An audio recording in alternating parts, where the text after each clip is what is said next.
निष्पक्ष प्रेम सरोवर में अवगाहन करने वाला अपने आप में एक अद्वितीय ग्रंथ है। भगवान स्वयं इसमें है, बशर्ते की श्रद्धा और विश्वास हो तो सच्चिदानंद रूपा है। श्री सुखदेव स्वामी यह हमको ये बताना चाहते हैं कि भैया इस दुनिया में एक परमपिता परमात्मा है जिसको सत्य कहकर पुकारते हैं कि उन्होंने ही इस दुनिया को बनाया है, दूसरा कोई इसको बनाने में सक्षम नहीं है। सत्य अविनाशी शाश्वत है जिसका नाश कभी नहीं होता, जिसके उस परम प्रेम में मिल जाने के बाद ये जीव भवबंधन से छूट जाता है, वो है सत्य जो त्रिकालाबाधित सत्य है, जिसके ऊपर कोई नहीं, जो सर्वोपरि है। चित्त जो सब में प्रकाश स्वरूप सबके अंदर विराजमान है, जिसको किसी से प्रकाश उधार लेने की आवश्यकता नहीं, जो सब में चैतन्यता देता है, जिसके कारण से जीव चैतन्य है, ये बोल रहा है, वो परमपिता परमात्मा ही है। और उसका स्वरूप कैसा है? आनंद। अर्थात जब जीव भगवान की शरण में चला जाता है तब भगवान निष्कपट भाव से, जब उसके मन में निर्मलता आती है, निश्चलता आती है, तब वो उसके स्वरूप को उस अपने ही हृदय में उसका दीदार करता है आनंद के रूप में। तो गोस्वामी तुलसीदास लिखते हैं यहां,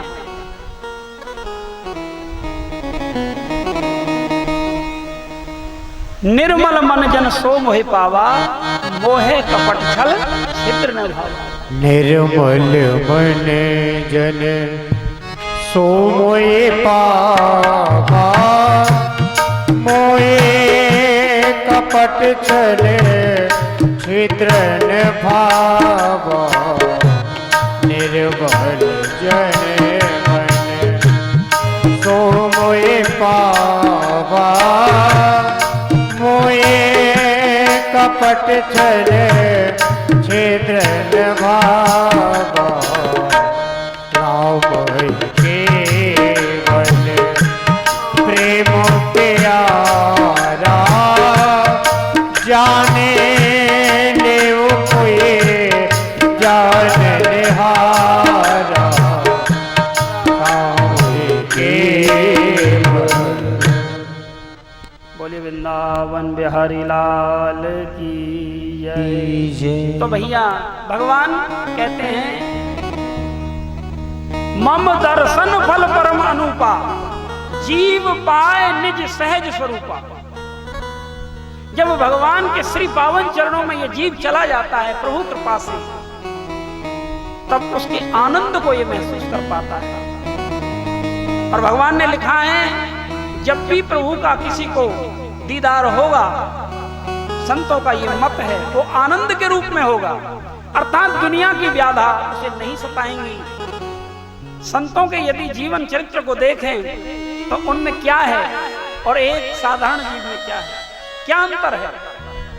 उनके जीवन में सत्यता है, उनके जीवन में निर्मलता है, उनका मन भगवान के श्री पावन चरणों की हरि कथा का रसपान करते हुए, स्मरण करते हुए एकदम निर्मल हो गया है। लेकिन ये जीव संसार की कामनाओं में इतना व्यस्त हो गया है, इतना आक्रांत हो गया है कि उसके मन में बनावटीपन है, वो बाहर से कुछ है, अंदर से कुछ है, इसलिए भगवान से उसका मेल नहीं हो सकता।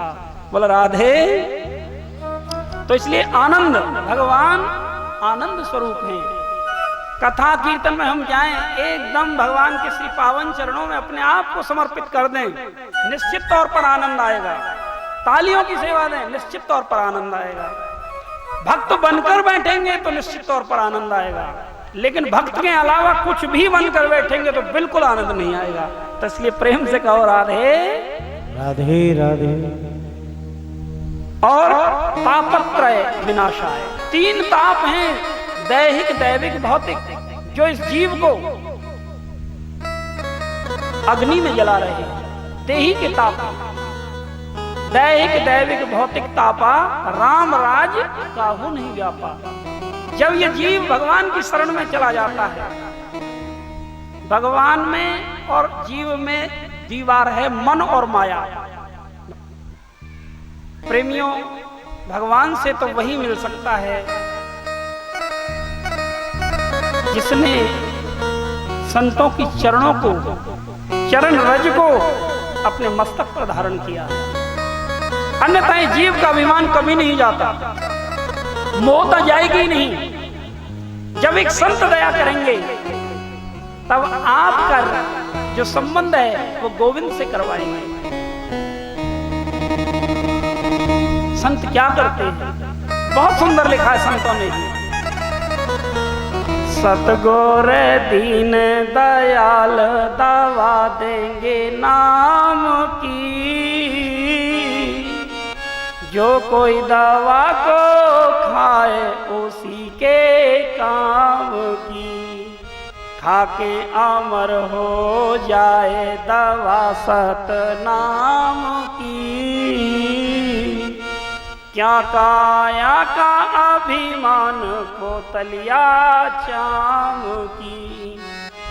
कहते घीसा संत जीता दवा लीजियो, खाई जा तो खाए औरों ने भी दीजियो। तो संत भगवान के नाम की वो दवाई देंगे। कब? जब ये जीव कह देता है हे गोविंद, हे संत भगवान, मुझे अपनी शरण में ले लीजिए। मैं जन्म जन्मांतरों का भटका हुआ वो जीव अब आपकी शरण में आया हूं। तो गोविंद कहते हैं सातम सम मोई में जग देखा, और मोह से अधिक संत कर लेखा।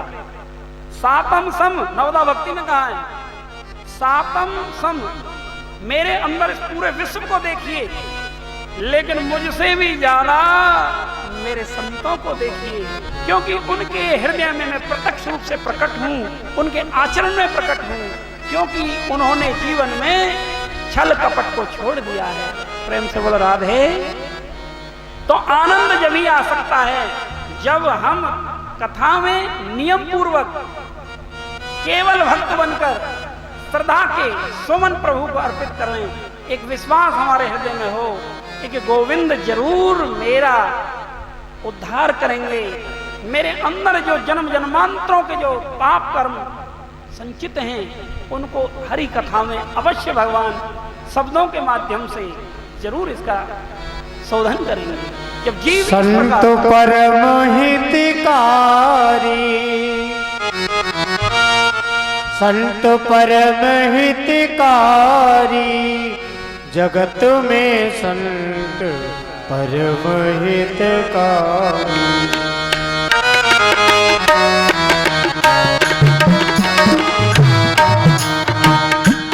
संत परम हितकारी, संत परम हितकारी, जगत में संत परम हितकारी, जगत में संत परम हितकारी।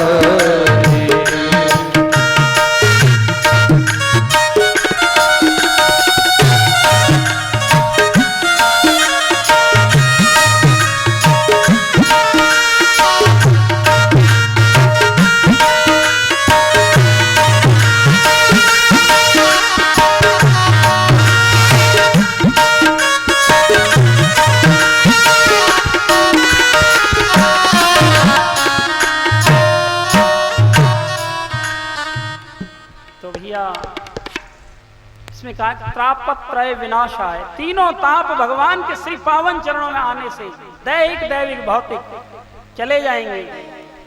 विश्वास के साथ इस हरि नाम की इस नाव में बैठिए।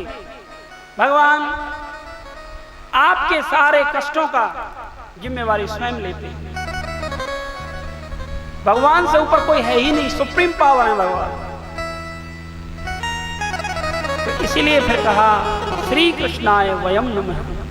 हम उस परम पिता परमात्मा सच्चिदानंद रूप भगवान को सब मिलकर जिसको मेरे गोविंद का सुंदर नाम का है, कृष्ण को प्रणाम करते हैं।